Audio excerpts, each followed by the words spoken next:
Does being a stand-up comedian help in any way in challenging our unconscious biases?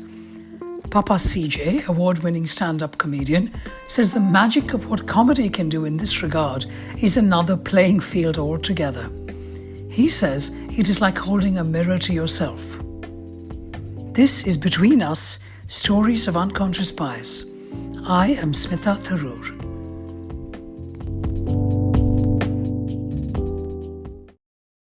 I'd like to introduce Papa CJ. For those of us listeners in India, he probably doesn't need an introduction. And I'm sure there are many people outside of India who also would agree with me. But Papa CJ is an award-winning international stand-up comedian. He has performed over 2,000 shows in over 25 countries. Forbes Magazine called him the global face of Indian stand-up, and Harvard Business Review called him one of the most influential comedians around the world. He has won awards for Asia's and India's best stand-up comedian. And if that's not enough, he holds an MBA degree from the University of Oxford and is an experienced motivational speaker. He has spoken at Oxford University as well as Harvard University. Very recently, he started an initiative called the Happiness Project, where he performs in support of charitable causes across the world.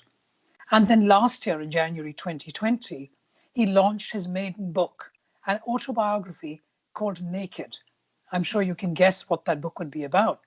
But before I even start discussing stories of unconscious bias with Papa CJ, let me just quote something that he said, which I read earlier on.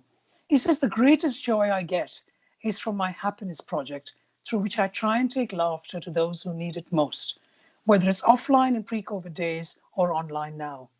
And my life's mission is to uplift others and help them be the best version of themselves," which I think is just so profound and so moving in itself. So I'm thrilled that Papa CJ is joining me to share his stories of unconscious bias. Thank you for joining me. It's my pleasure, Smita. Thank you so much for having me on your podcast. So, unconscious bias is what we're talking about. Well, what do you understand by that? My understanding of unconscious bias, essentially, Smita, I believe these are preconceived notions. They are prejudices that you may not be aware of, because often we are brought up with things that are considered normal or ethical or fair or just and may not be. And these are involuntary biases that we have due to the conditioning or the environment that we grew up in. And often rightly or wrongly so. I mean, I remember as a kid, we used to watch this television program called Mind Your Language. I remember that. What did you think of it? Did you think it was funny? I thought it was hilarious. So did I. Now, growing up in India, we thought this was the funniest program ever. And I remember when I went to live in England, and people told me, how can you even laugh at that? That's so racist. Now, that sort of made me question it a little bit, because growing up in India, we have so many different communities. And as kids, we were always making fun of them. You know, whether it was Gujaratis, Bengalis, Punjabis, everything was, so to say, fair play. But having gone abroad, suddenly, I mean, I have to add to the fact, the English have what I believe is called colonial baggage. So as a comedian on stage in London, I can do jokes about almost everything except race. And it's ridiculous. They've gone to a point where I remember I walked off stage at a gig in South London, and this fellow came up to me and he says, mate, you can't talk in an Indian accent, yeah? Because that's racist. And I told him, but I am Indian. What other accent do you want me to speak in? And he said, oh, I didn't think you were Indian, mate. I was like, why not? He says, well, because your English is pretty good for an Indian innit.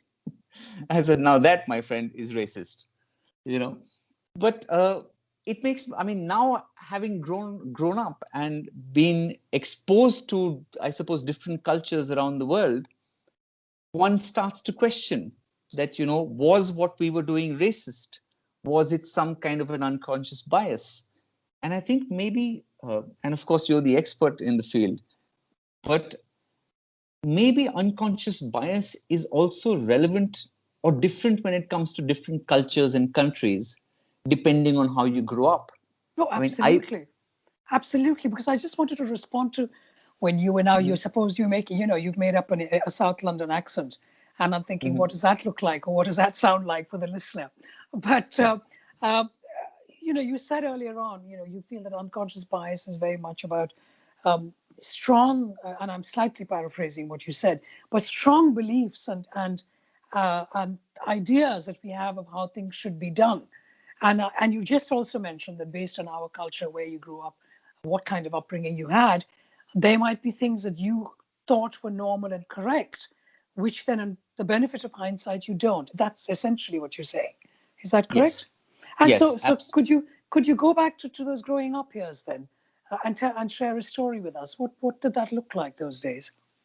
Well, I have a few different stories that I sort of kept in mind for our conversation. I mean, to start with, I believe all our parents are biased because every parent tries to do for their child what they feel they were unable to receive as children themselves, you know. So that is their unconscious bias, I suppose, or maybe a conscious bias of wanting to do something different for their kids, something that they were possibly deprived of. But I believe that unconscious bias can also be positive. I mean, today I know as an executive coach, one of the things I do is I endow my participants or the person I'm coaching with a positive characteristic that I believe this person is a good person and wants to improve. In terms of life stories growing up, so my father was a tea planter and we grew up in Calcutta. For those of you who are listening, if you want to know what Calcutta was like in the early 1980s, you can go there tomorrow. It's quite I'm a an. Calcuttan, so Oh, there we go. CJ, I am smiling because it's my favorite city in India, and I love it. So go ahead. It's the same for me, but now you live in London. And let me tell you my experience as somebody coming from Calcutta who went to London. I remember, I mean, it's a joke I used to do on stage where I said, in England, you drive on the left of the road. And in Calcutta, we drive on what is left of the road. So Yes, I'm sure you can relate to that. entirely, yes. But I had a typical, what in India we call a middle class upbringing. I suppose in England you'd call that working class. So I grew up in a house where shampoo never finished. It just magically became thinner over time. I grew up in a house where the bottle of tomato sauce, tomato ketchup, eventually had tomato soup. But I was eventually sent to a boarding school in Himachal Pradesh. And now I realize that it was quite an elite environment because I still remember in those days we frowned upon Hindi film, we listened mostly to English music, and this opinion of mine changed when I went abroad to study. When I went to Oxford to study, and I embraced everything that was Indian and Hindi and local, and I till today it really bothers me. I mean, when I go to a restaurant and the waiter who is serving you will often try and speak in English, whereas he's far more comfortable in Hindi. And I will speak to him in Hindi and say, listen, speak in Hindi. You have to celebrate your own culture and embrace whatever it is. But somehow, over the course of how many ever years it may be, we still seem to have this concept in India that what is foreign or international is better than what is, so to say, local. And I don't like that at all. I still remember I was hosting an international dance festival in India, and they had separate washrooms for the Indian artists and separate washrooms for the international artists. And I was deeply offended. So I mean, this is a bias that I know I had growing up, which I have because of the environment I grew up in. But now I'm so conscious of it, and I don't like to see it at all. I react very strongly to it. And that makes a lot of sense, CJ, because what you're saying really is that, and you're not alone in this story. I'm sure there are many people who grew up in India in the 70s and 80s who would be nodding in agreement with you. I'm certainly one of them. I'm older than you, so but I remember growing up in Calcutta in the 70s, and it was very much the influence of the school you went to, the name of your school, the accent that you spoke English in, all of these things were far more superior, made us better people, supposedly. And this was our unconscious bias, throwback from colonialism, I guess. And of course, what you're saying now is that as you got older, you started reflecting and you realized that unconscious bias is no longer relevant and you challenged it and you continue. I mean, now it's something that you celebrate your identity. Because the point you're making really is about our identity and how do we see ourselves, um, and what is it that is important to us. And what was age, say, 12, 15, and what is now are two different things because you are now comfortable in your own identity. I think a lot of that comfort, firstly, Smita, is so I'm incredibly grateful to stand up comedy for the outlook that I have in life now. You know, it's a profession where there are no rules, no boundaries, no guidelines, no social norms.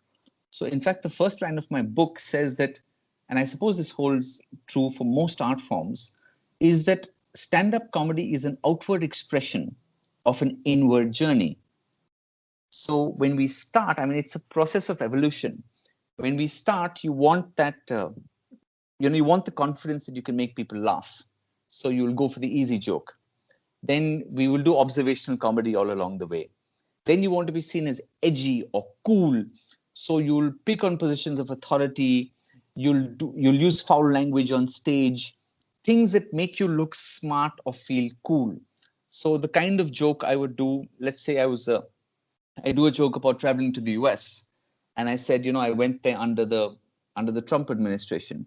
I get to immigration, I had a beard, so this officer looks at my passport, looks at my beard, and he says, "You know what, you Indians, you're a mistake. In fact, India is a mistake." And I said, "Come on, officer, as an American, you should be grateful to us." And he said, "Why?" I said, "Well, because when Christopher Columbus discovered America, he was looking for India. So, to be perfectly honest, you are the bloody mistake." So now, Exactly. And I'm wondering what the response was of the officer, but let's not go let, there. Yes. let's just say I was put on the next flight back to India. But now, this is a joke that makes me look intelligent or feel smart because there's a pause, and then people get it. They're like, "Oh, yes, Christopher Columbus did discover America when he was looking for India." But eventually, what you realize is that, even in our education system, when we grow up, we are told these are the answers.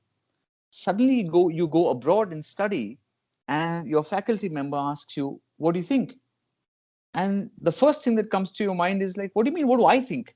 You're supposed to tell me what's right." So when you get to this point in this profession where there are no boundaries, you tend to start looking inwards, and you really start to question, what are the things that I value, what do I believe is right. And eventually even your audience doesn't matter, because you present your truth, and what you're saying is, this is what works for me. If you like it, fine. If you don't like it, also fine. I respect that. And your audience finds you. So if you tend to look at the most famous artists or the comedians, they're not going to change their point of view or what they do depending on who is in the room. So I think this journey as an artist takes you to a point where, one, you are very comfortable in your own skin, but two, you're also open to learning and seeing things and being proven wrong.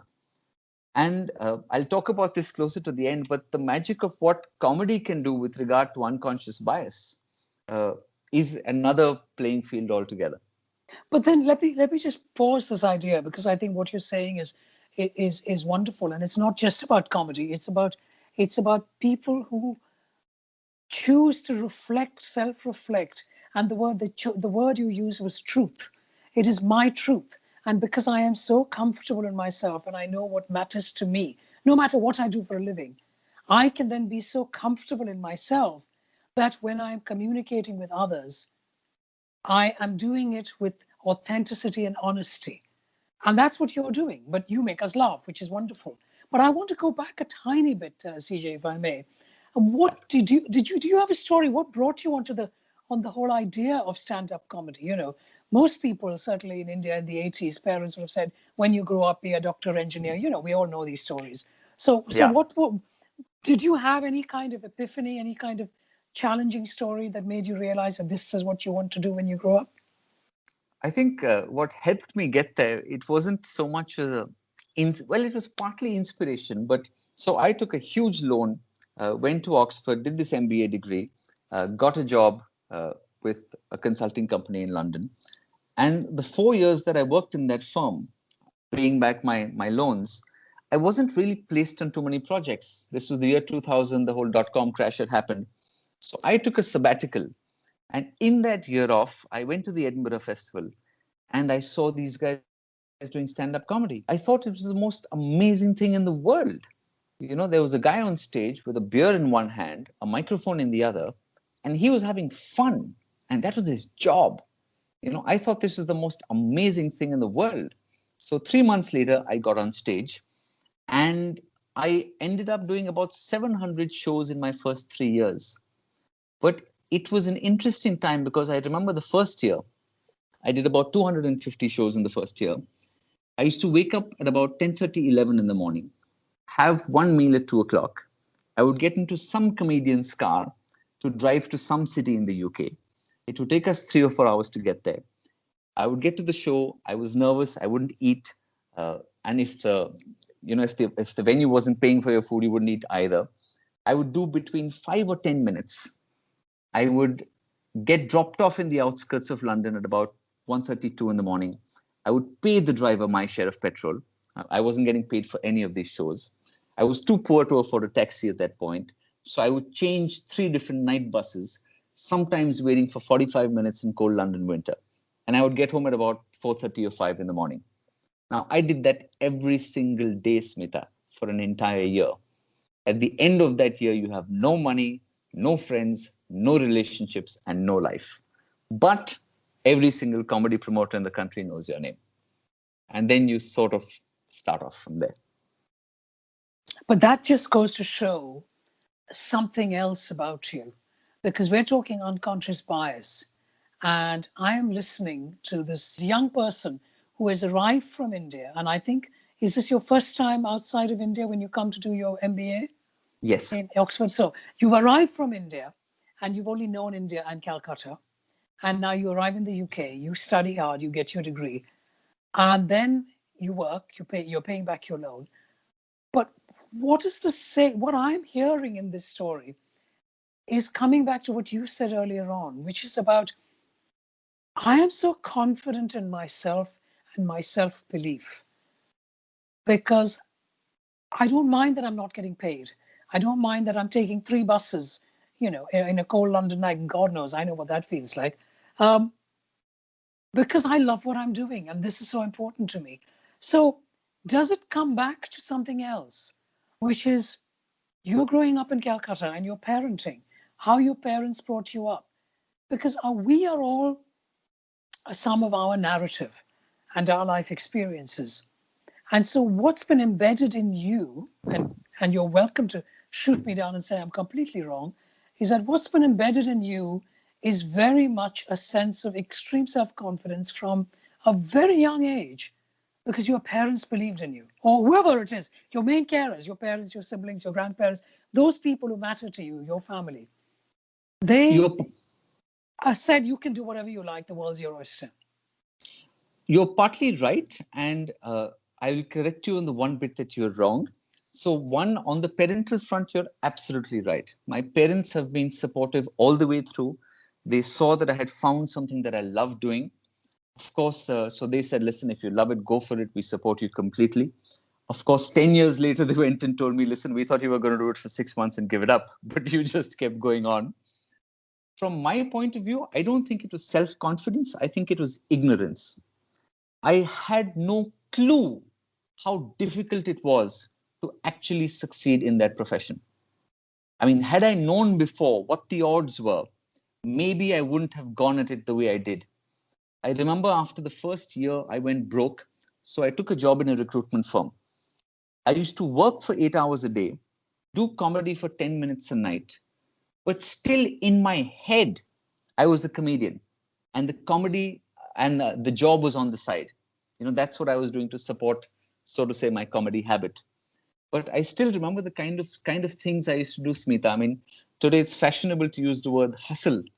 I remember I used to go to restaurants and you can put a business card into this little bowl And the restaurant uses that to create their mailing list. They'll occasionally give somebody a free meal. When nobody was looking, I would steal those business cards. I would go to my office. I would cold call people and place them into jobs and get a commission. When I traveled through airports, in those days, we didn't have the internet on our phone. They would have these business centers. I would go to every single terminal, open up the browser, and change the homepage on that browser to papacj.com. It's been 15 years. I've been doing comedy for 17 years. A year and a half ago, I was in Hong Kong at the Apple store, and I found myself doing the same thing. So, but what does that say then about you, CJ? About your, because you're saying that's ignorance, and I'm saying it's actually not ignorance. It's idealism. It's passion. It's focus. It's drive. It's ambition. It is, but I think sometimes ignorance works to your advantage. You know, nobody stood up there and told me it's not possible. I think even when I coach people, a lot of challenges that people face are because somebody has told them it's difficult or impossible to do. Whereas I genuinely believe that if somebody does want something badly enough, they will figure out a way to get there. They can get there because in their heads, nobody's told them, oh, no, you can't, or you're not capable, or you can't acquire the skills, or, you know, you don't have it in you. No, this I agree, because I'm a coach too, so I understand the coaching angle. But I think the point of unconscious bias, though, I think I understand what you mean by ignorance. I want the listeners to understand this too. This is about the fact that if our own understanding of how things should be and our self-belief is strong, we can go out there and conquer the world. And often it is because of extraneous comments that might be made to us, pointing out to someone. I mean, I remember one of my previous interviews, I interviewed somebody who had polio when she was 3 years old. And she really wanted to be in the marching band. And her parents at no point said to her, you can't go walking in the marching band because you have a caliper on one leg. They didn't even point that out to her. So she ended up applied and she joined the marching band with a caliper on one leg. But that's so if you want to use the word ignorance, that's the point you're trying to make. So it does come down to one's own self-belief and all the others. But yes, but continue, CJ. Share another story with us. I think one thing that's common for India is definitely misogyny. You know, we grew up in a very patriarchal society. We are still, and I'm guilty of it as well, we still sometimes make jokes or crack jokes, which outside of, you know, the context in which we've grown up, are not okay to crack. But over time, one is getting more conscious of that and trying to change those habits. But, you know, I mean, there's biases on both sides. Today, I have seen lots of friends, say male friends who have gone through divorces, and there is an unconscious bias in our legal system itself against fathers. You know, it is always presumed that the mother will be the better parent for a young child, and custody should almost automatically go to the mother.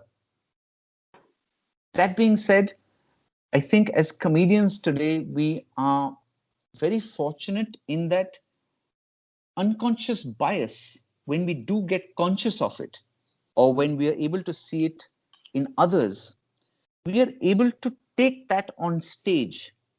And by joking about it, we are able to show a mirror to society, which then is able to bring about positive change.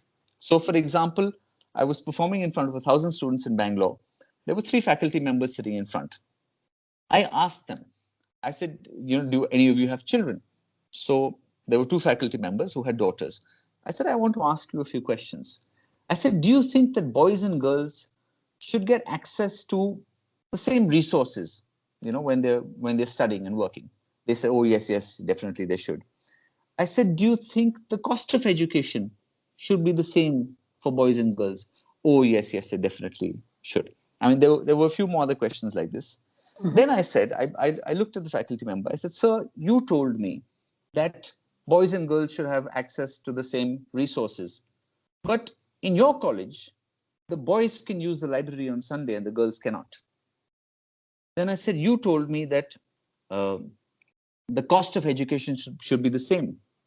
But the boys have a hostel on campus. The girls' hostel is 5 kilometers away, you know. So at 32 rupees a day for, the auto rickshaw ride, etc., their cost of just commuting back and forth is about 40,000 rupees a month. How is their cost of education not higher? And of course, I spoke about a few other things. But the beauty is, in some cases, they are able to see the light and bring about change. I remember performing in Manipal at the business school, and one of the issues the students had was that they used to get locked up in their dormitories at 10:30 at night. So, and the lights were out. So the director of the business school was sitting in the front row, and I asked him, I said, "Sir, what are your aspirations for your students?" He said, "Oh, I want them to become CEOs of multinational corporations." So I said, "Excellent. You want them to become CEOs of multinational corporations, making billion-dollar decisions across countries all over the world, but they need to be in bed by 10:30 at night." So of course, thousands of students laughed. But the next day, that deadline was changed to 11 o'clock. That's brilliant. So, You made change, some small change, one baby oh, step at a time.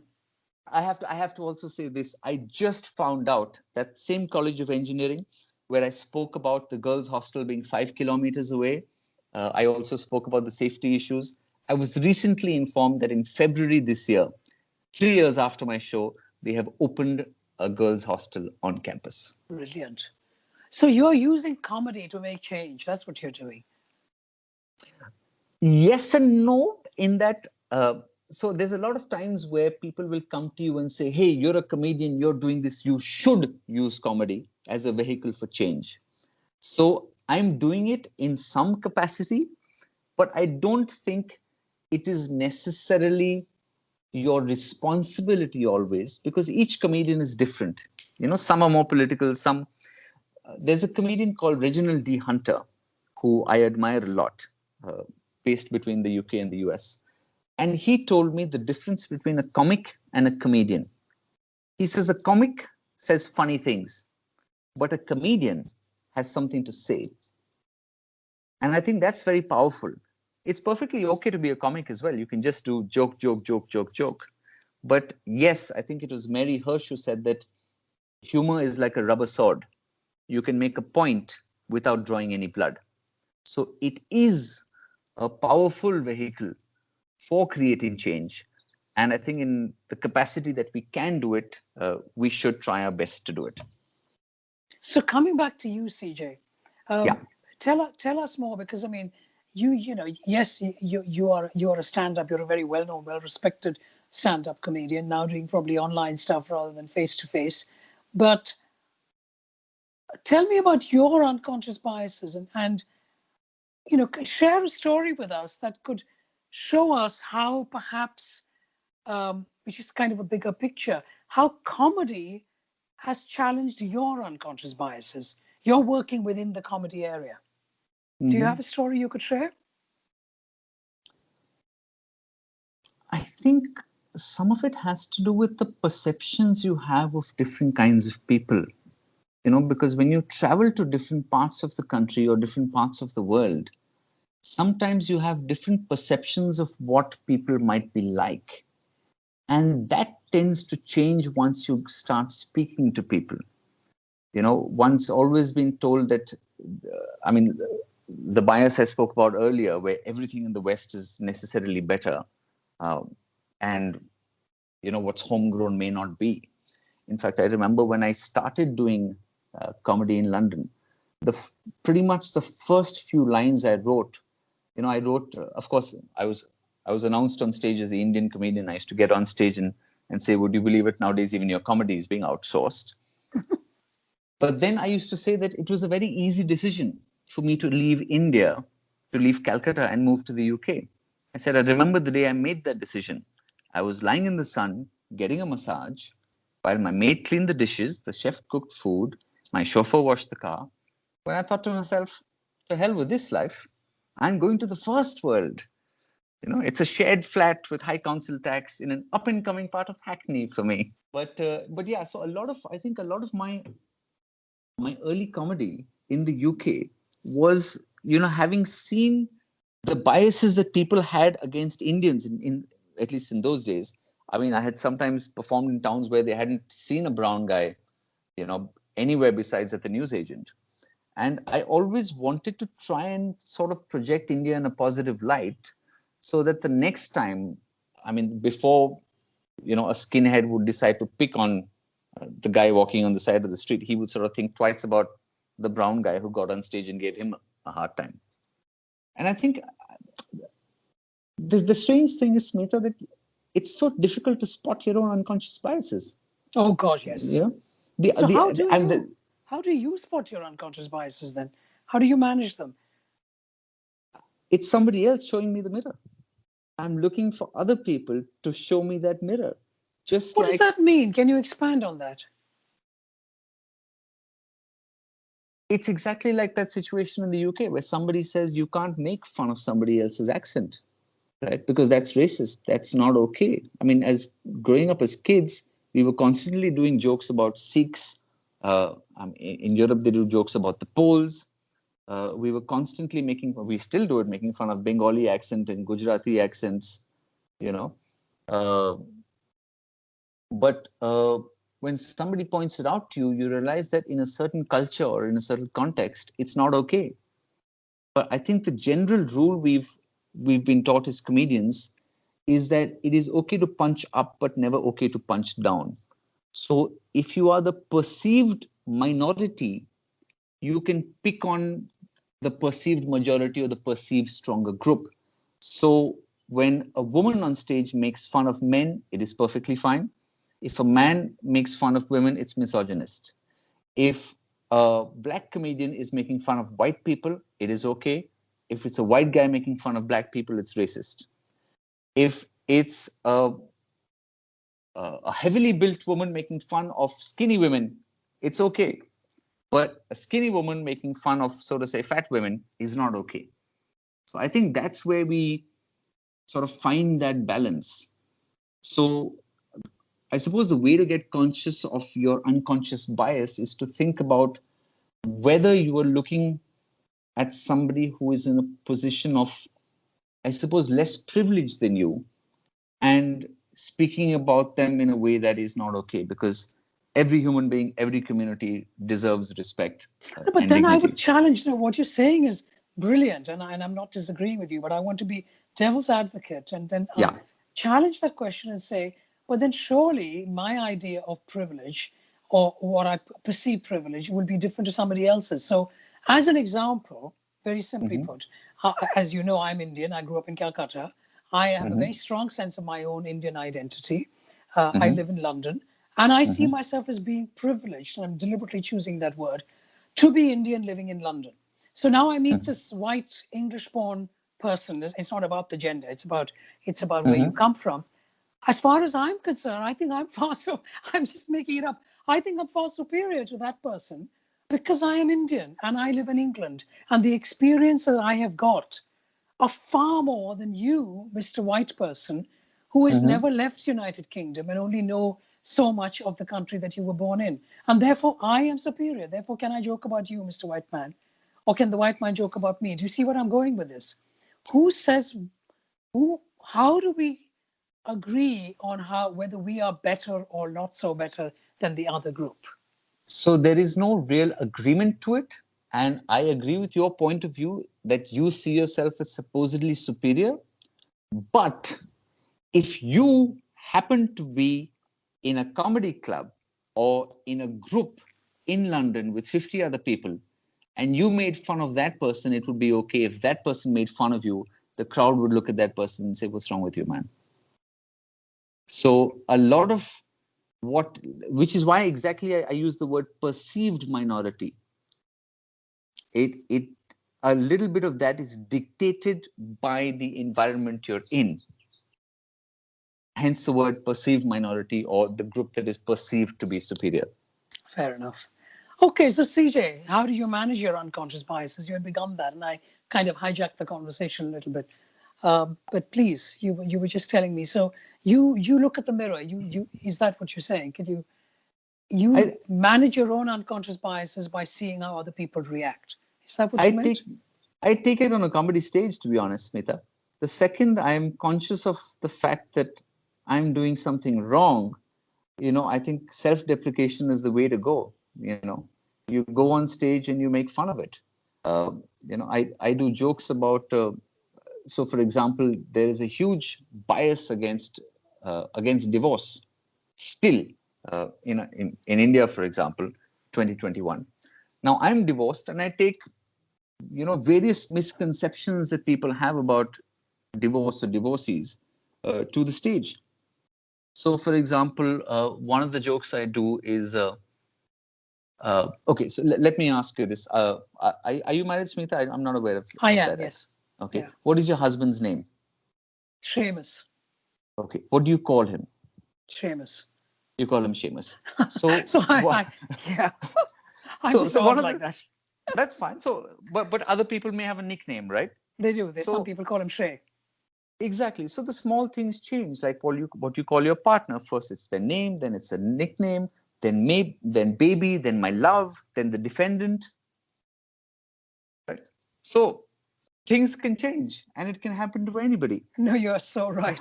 So, any last bits of advice that you give yourself and you might want to give us listeners on how we manage our unconscious biases? Humility is certainly something you already said. That's the word I got from what you were saying, humility. But what Humility else? for sure. But I genuinely believe, Smita, that if you can, I strongly believe in karma. And I genuinely believe that if you can find opportunities to try and help other people, to be kind, to be compassionate, without expecting anything in return, then people will go out of their way to find opportunities to make your life better. So if we can view every human being with dignity and respect, I do believe there is goodness in everyone. And each person does deserve. I mean, I remember reading this quote in a Buddhist monastery. It said, "Your behavior is your only introduction." So maybe when we meet people, instead of having a preconceived notion or a bias, whether positive or negative, let's not judge them and let their behavior be their introduction. Brilliant. Absolutely. Profound, simple, and something that I think we should all aspire to. Papa CJ, thank you so very much for sharing your stories of unconscious bias with me today. It's my pleasure, Smita. Thank you so much for having me here.